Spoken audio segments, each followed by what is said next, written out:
So, you want to know how I got here? Yeah, I'll tell you my story.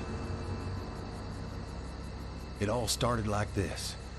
I just finished feeding the hogs when the power went out. That happens from time to time out here in the country. I tried calling the electric company, but the lines were dead. I didn't think too much of it at the time. Later that day, I noticed a stranger in my yard. Something wasn't right with him. The way he was just standing there. I went out to see what he wanted.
I killed the strangers. It was them or me.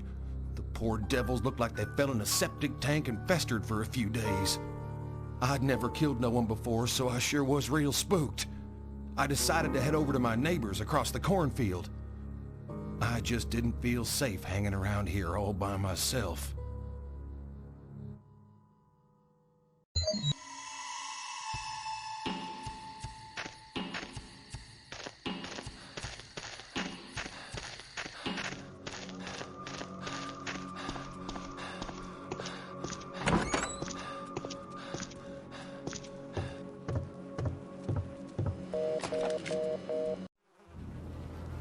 My neighbors were dead. I didn't know what the heck was going on, and I was scared to death. Reports of violence are coming in from neighboring states. We're unsure at this moment what to make of the situation. The governor is telling everyone to stay in their homes and has issued a... One moment, folks. Something has just come across my desk. I'm getting reports that I'm having trouble reading this bulletin, but I've been told this has been confirmed by official sources. It appears that the dead are coming back to life and eating the flesh of the living. This is unbelievable news we're hearing. I, for one, am truly shocked. For those of you tuning in, this is not a joke. Something has gone horribly, horribly wrong.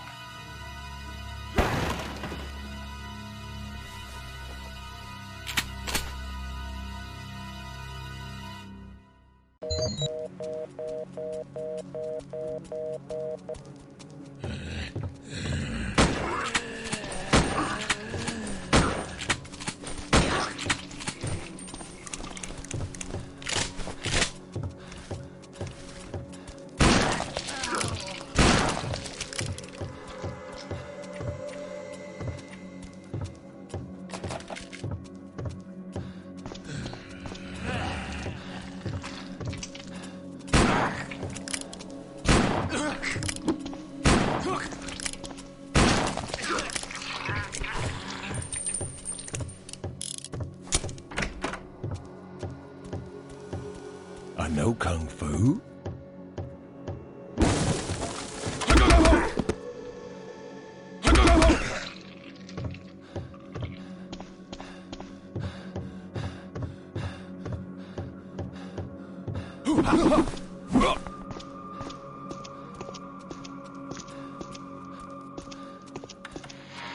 For those of you just tuning in, we will be on the air for the remainder of this crisis. The situation at this hour does not look hopeful. All parts of the city are jammed. Mobs of what... I did what the man on the TV said and stayed on the farm as long as I could. I got by okay, but those corpses kept coming. The shortwave radio said that the military had some safe houses set up in the city. I was running low on supplies and starting to go crazy all by myself. I had nothing to lose. The city looked like a war zone. Roads everywhere were blocked. I didn't know where to go until I noticed a flicking light in the hospital up ahead. Someone was signaling SOS. I wasn't gonna let a few blocked roads stop me from getting to another living person. I'd go on foot.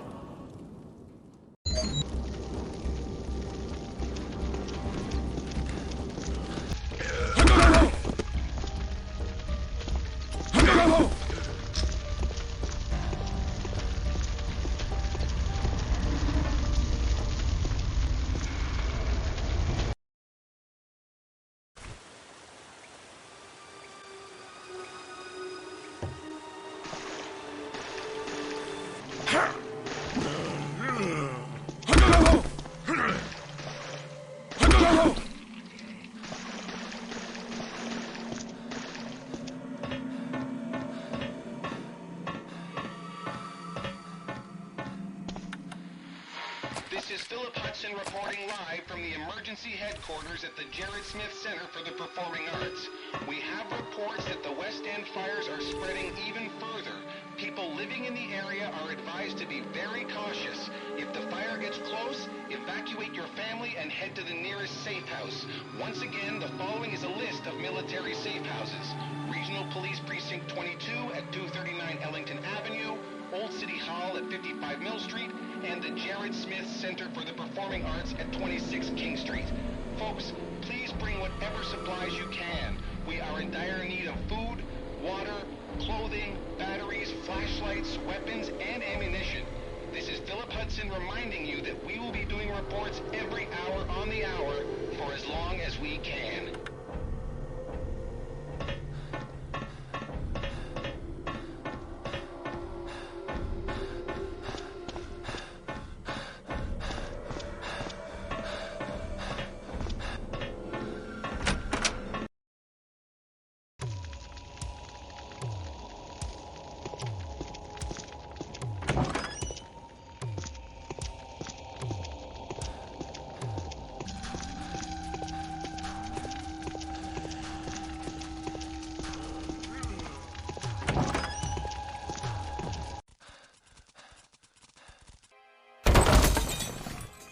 A doctor was on the intercom. He had locked himself in a security room. I had to find him.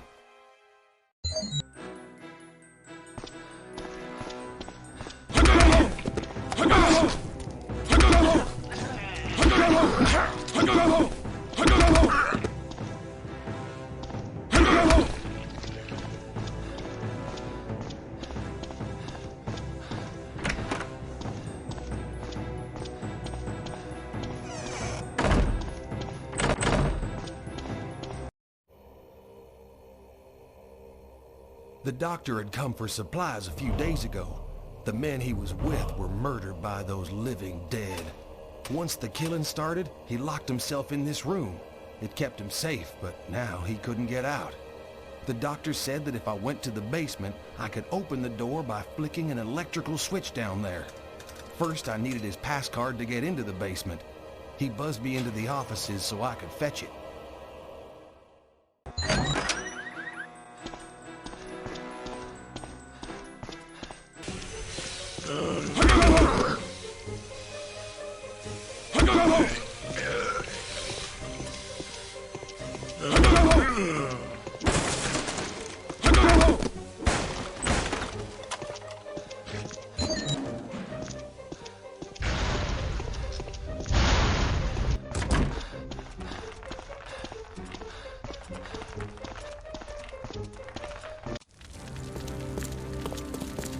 The whole hospital was burning down. I needed to grab the doctor and get out of there.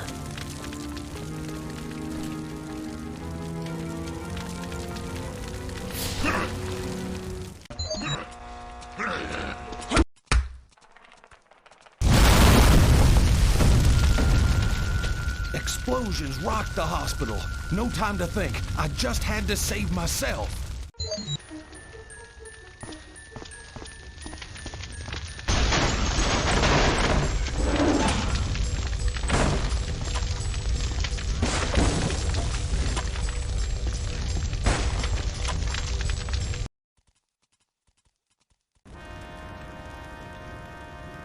I made it out of the hospital, but I still wasn't safe. There was a police station nearby. I figured I could get me some serious firepower there.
Smith Center for the Performing Arts.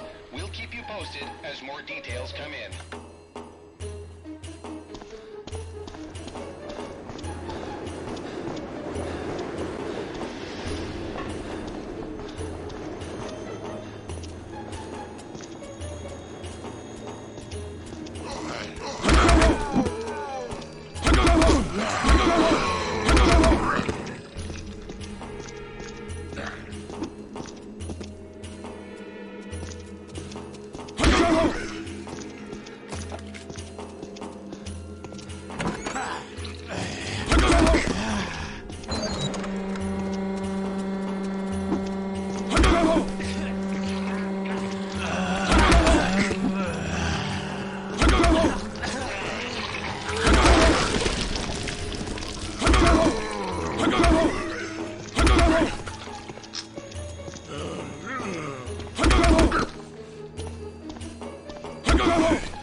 transports to the City of the Living are well underway. People from all over the state have been arriving at the Jared Smith Center throughout the day. We expect that the convoy will move out sometime tomorrow.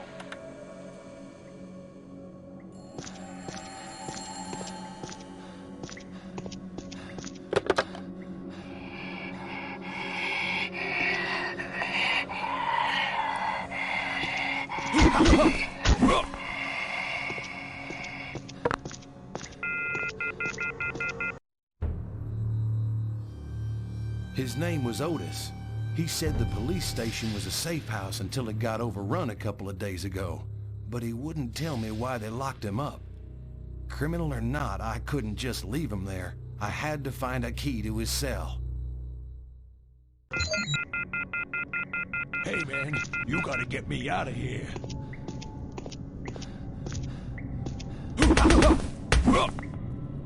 Don't just stand there. Go find that key.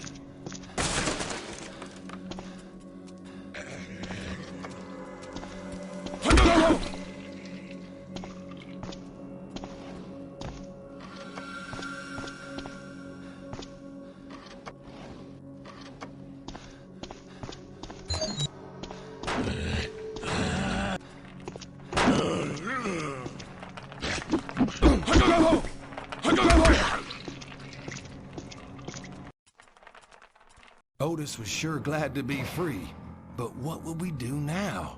The radio said there was a safe house and an old theater nearby. We could go there, but the city streets were too dangerous to travel on foot. There were too many of those mindless walkers out there. My new friend Otis had a plan. Otis had an 18-wheeler cab in the impound lot. He would get it and pick me up, and then we'd make for the theater. My job was to cover him from the roof. First, I needed a rifle with a scope, and I was in the right place to find one.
Otis was ready to run to the truck.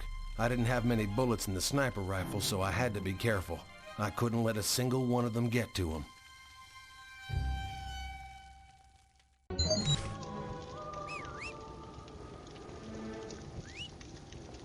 You ready?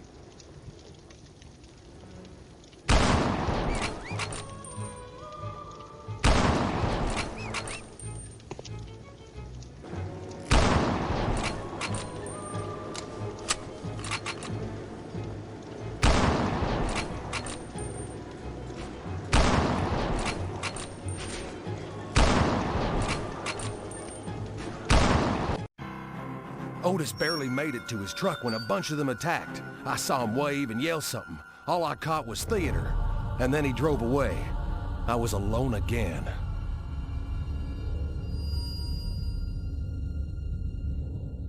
Otis had abandoned me. I had to find another way to get to the theater. It wasn't too far, but the streets were crawling with the living dead. I decided to get there through the sewers.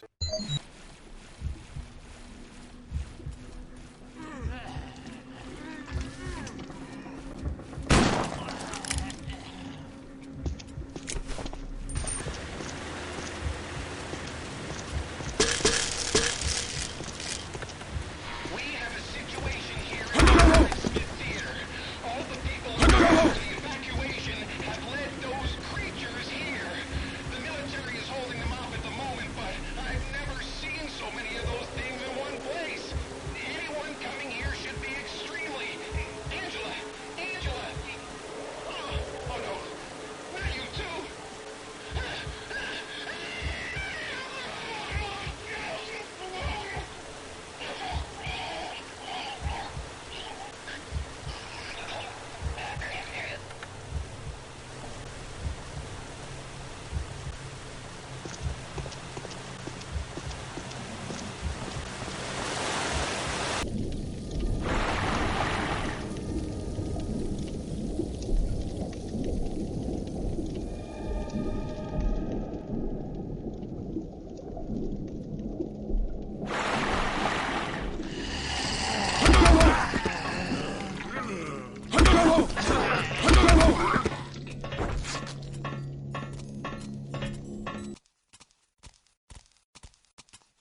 The theater was barricaded like a fortress, but everyone was dead. Those things got to them. I needed some rest. But first, I had some business to deal with.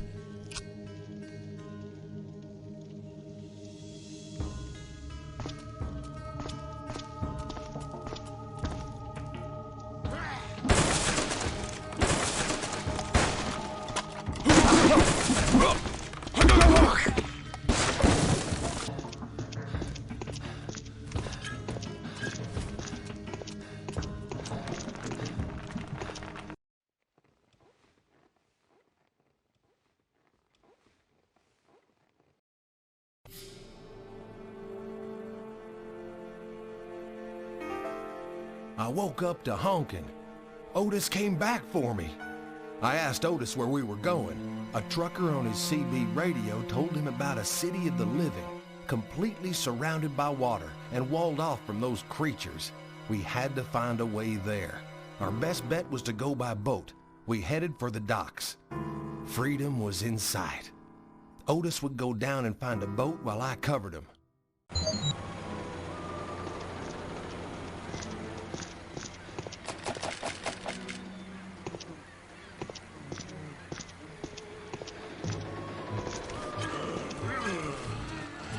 I'm ready when you are.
This one is no good.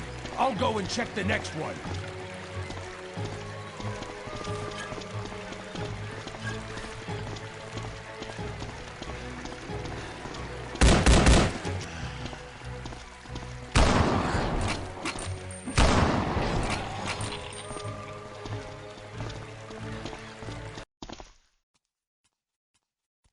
Otis found a 20-footer.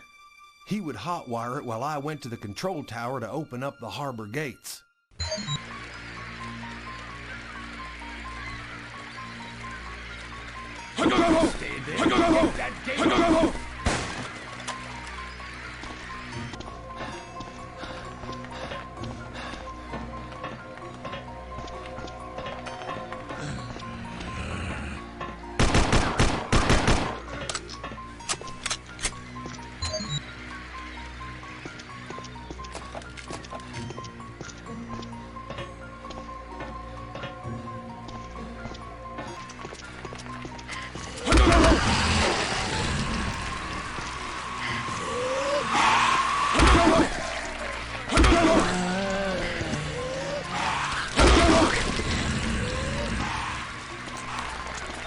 We barely got out of there alive.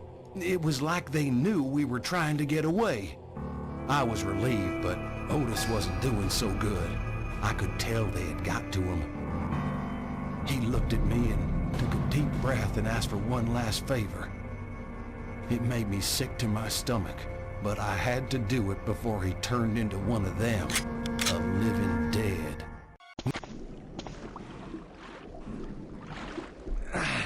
I'm bleeding.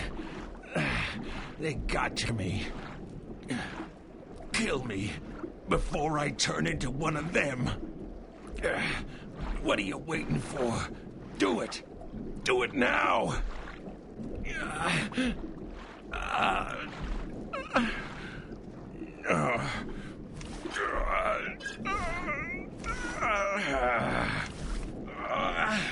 I don't wanna be one of those creatures! Bandit!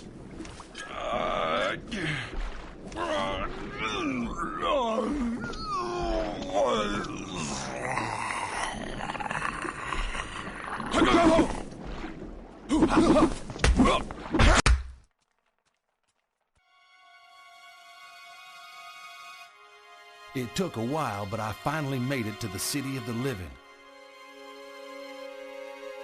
People from the city were trying to get supplies across the river, but the drawbridge wasn't working.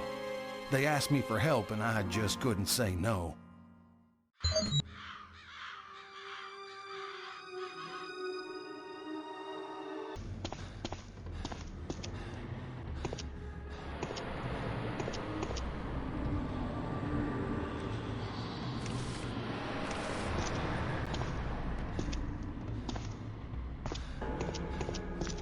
The truck was full of supplies, but that meant squat if we couldn't get into the city. The power to the bridge was out. If I could get the generator started, we might just stand a chance.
The men at the gate took me to meet an important man named Mr. Kaufman. Mr. Kaufman was mighty impressed with how I helped out at the bridge. He was so impressed that he offered me a job on the spot. You see, there was this big, tall skyscraper called Fiddler's Green, filled with fancy rich people apartments. He wanted to fix it up again, but those flesh eaters had infested it. He said the cleanup was almost done. Only a few pockets of the things were left. It sounded dangerous, but he'd give me a nice place to live and lots of money to do it.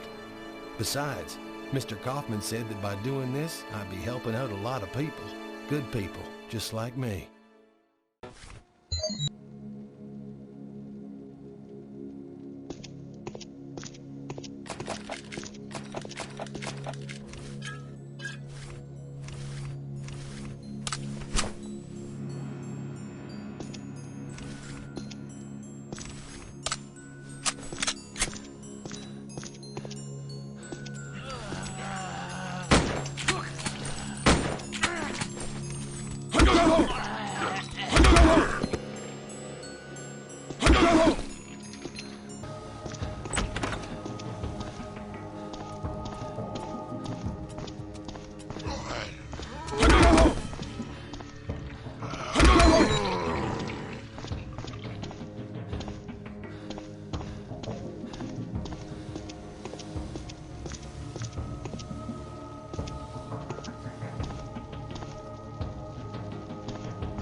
And that's how I got from the farm to the top of Fiddler's Green. Inside the city, life went on. Kaufman opened his fancy tower. Only the rich and famous were welcome, but that's a whole different story. At times, things seemed almost normal, but I knew, heck, we all knew, beyond the city walls was nothing but death, and it was trying to get in.